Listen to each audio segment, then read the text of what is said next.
So with my new timing tensioner tools, and I do have the balance shaft belt, which I suspect for some reason is broken or has some type of issue because I was getting some weird extra vibrations from the motor when it was running.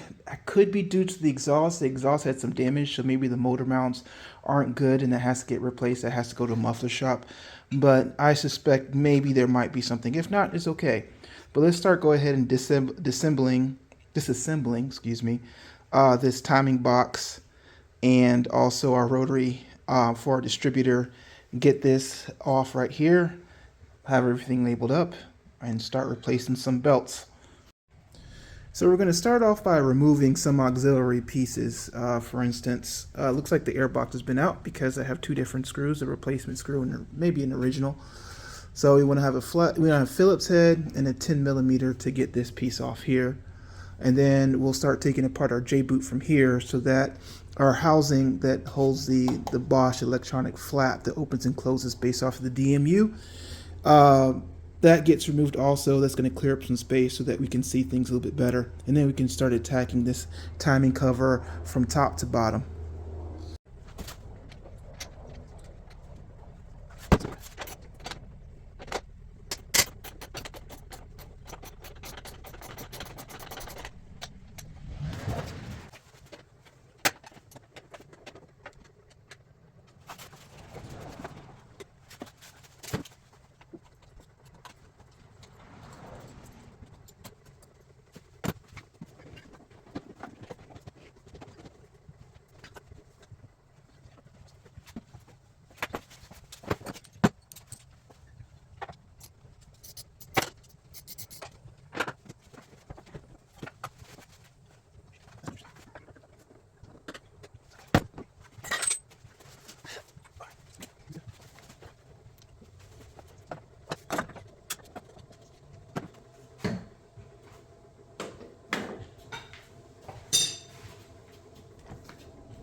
So we're in our first perceived issue.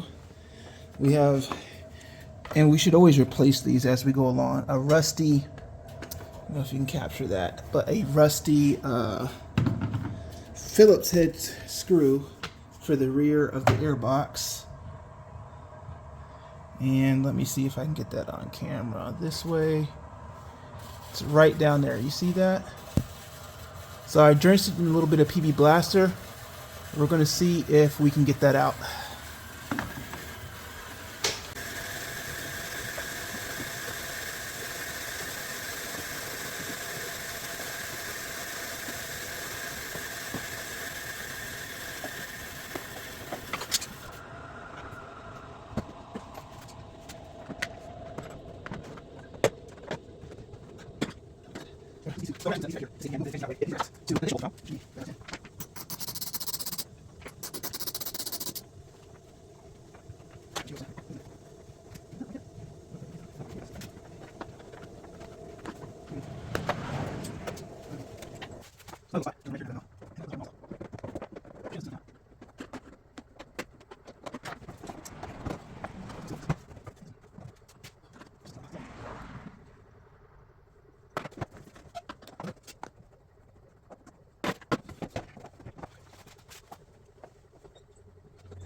Get this, but there's one more bolt right underneath here that we have to get to, and that's also, I believe, a 10mm.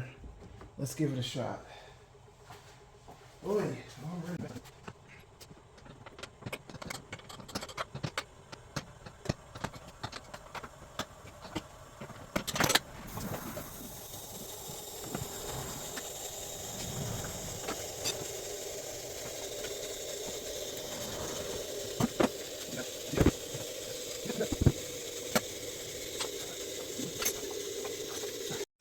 All right, sorry, my phone died actually. The battery juice. So I pulled off the power steering. Didn't look too bad. Actually, it was still in decent shape. But remember, our reservoir was completely empty. And then this was our serpentine belt, or the belt that goes around the alternator, the crank, bottom end. Again, these can break. These are not the most important. Now I've went ahead and removed the bolts from the timing cover, top end and low end. And can I get this whole thing out right now? Maybe I can. Let's see here. Who am I hung up on?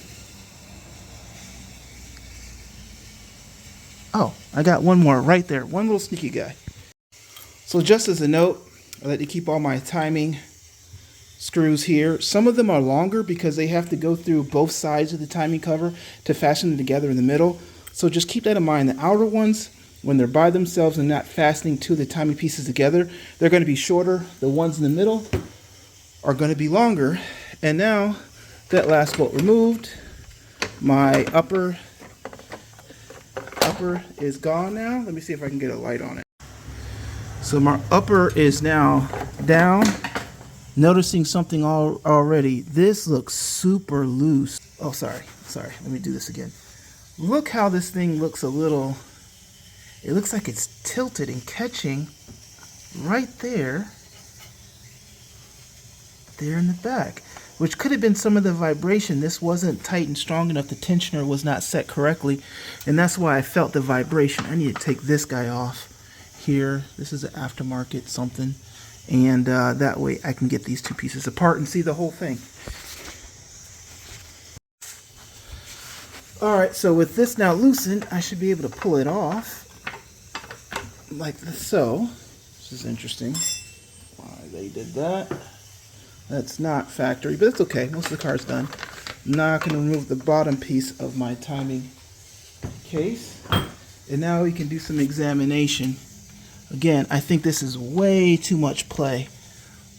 Way too much play in the balance shaft. But it's not the most egregious. The one you want to pay attention to is the actual timing belt, which when I look at it, looks in pretty good shape. Let me see if I can identify this for you. This is the timing belt right here. So this is what we'll be getting to replace. To what I expect, I think this has an auto tensioner on it this time. It does. It has the auto tensioner right there. That's going to be interesting. But I'm going to use my tool to hopefully set this just fine. And the thing about it is we want to set it to the same tension. If you look carefully here, it's like you want to be able to flex it, but not turn it 90 degrees. See, that's about good 40. Somebody did this already. We're going to take this piece off too, get to all that, but got to still wait for the timing belt. I got the balance shaft belt. I got a new power steering belt because I ordered the wrong thing. But for now, we're going to clean up this engine.